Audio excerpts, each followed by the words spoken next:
Can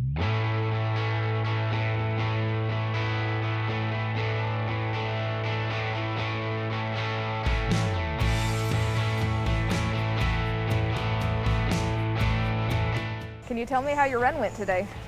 You know, it went exactly kind of how I drew it out. I wanted to make sure he was really quiet, standing in center. You know, first and foremost, you want this to be a great experience for the first time. I think that's very important. Not so much as just what you win, but making it a building experience, because in the long run, December is our goal. He walked in really quiet.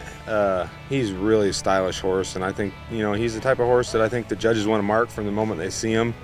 So, you know, walking in, I tried to make sure, you know, he looked really pretty. He really fired both ways turning. That's kind of been the spot where I feel like we've had to work the most his whole life so far, and he's really starting to get it.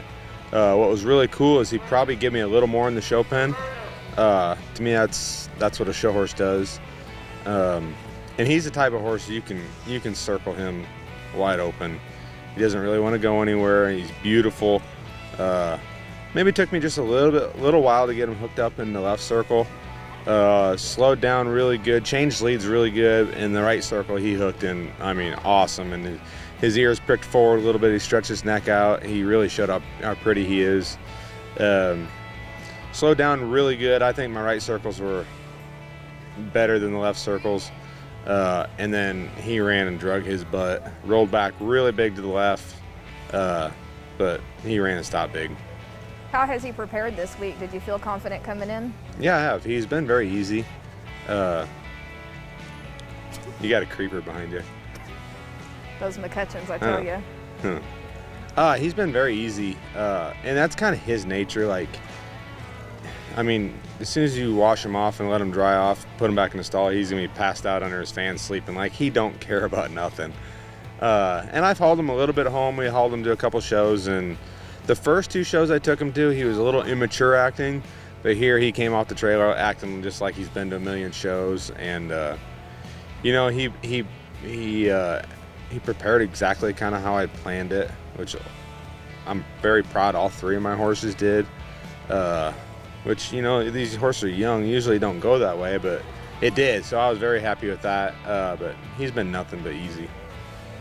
And Kole, I know you've been successful in the past, but here lately you've really been coming on strong. Is there anything you're doing different, or what changed? I think confidence. You know, and I watch and I learn. You know, like I talk to Andre a lot here, picking his brain.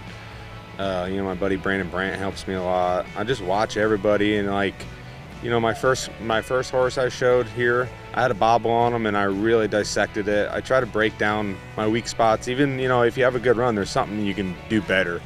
And I think that's kind of what keeps me going, is I want to be the best, you know, and you know, and I'm okay with, you know, breaking something down and being okay with changing it if I need to. So. Cool. And what else do you have going on here at NRBC? You know, I got two horses to show in the Classic. I got Gonna Stop and Rough Style of Play. Drew it pretty good on both of them. I got some non-pros that show tomorrow.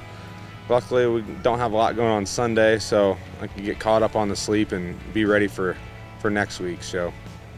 Cool. And how do you feel about NRBC being moved to Tulsa this year? I love it.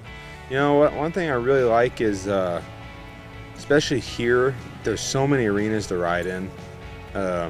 You know, sometimes it's so busy in the main arena that you got to be able to go somewhere else, and I feel like you can get just as much done in the other pens, or not have to be up all night, which I still was. But you know, I've always enjoyed coming to Tulsa. It's a great place. Cool. And what's the next show for you? We're gonna go to Vegas. I got a different string. I'll take the same Derby horses, just because with COVID, you know, we didn't get to show as much as we want to, and I feel like they're ready. So I convinced the owners, let's go. And I got a different group of 3-year-olds we'll show there. We'll go there, then the Buckeye show in Memphis, Tennessee, and then probably school up and get ready for Oklahoma City. And who do you want to thank for helping you get here? First and foremost, I got to thank the owners, Todd and Angie Albers, and also Jesse and Rebecca Asmussen, Tom Moffitt, my wife. They were the owners of the 3 horses I showed. You know, obviously without them, I wouldn't have a horse to show. But it's really cool. What's really neat for me is I'm from the Midwest, and the owners of the horses I showed, they're all from the Midwest. So it's kind of different, but it's very fun for me. But yeah, I got to thank them. I got to thank my groom, Javier Soto, my horseshoer, Seth Jordan, my vet, Jason Walter. You know, it takes a team. It's not just me. I'm the one out here riding, but the spotlight really should be on them.